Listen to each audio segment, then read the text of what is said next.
घरों में बुनियादी सहूलतों का फुकदान जा बजा, गंदगी के ढेर, साफ पानी की अदम फरामी पर अमराज फैलने लगे। सिविल सोसाइटी का टाउन इंतजामिया के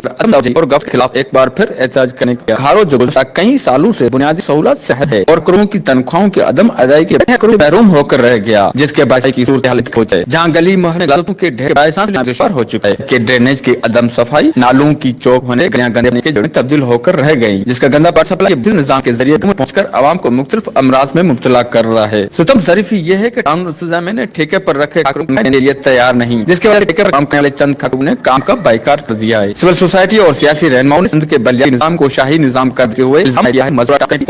आवाम के बुनियादी सहूलत में फराम की को कुछ नौकरी पर खर्च कर रहे हैं, जो सिंध हुकूमत आशीर्वाद के बगैर नामुमकिन है। काउंसलरों ने कहा कि अगर सिंध हुकूमत ने हमारी शिकायत पर तो एक बार फिर 11 नवंबर किया जाएगा। के साथ मोहम्मद अली मल्ला, राज न्यूज़।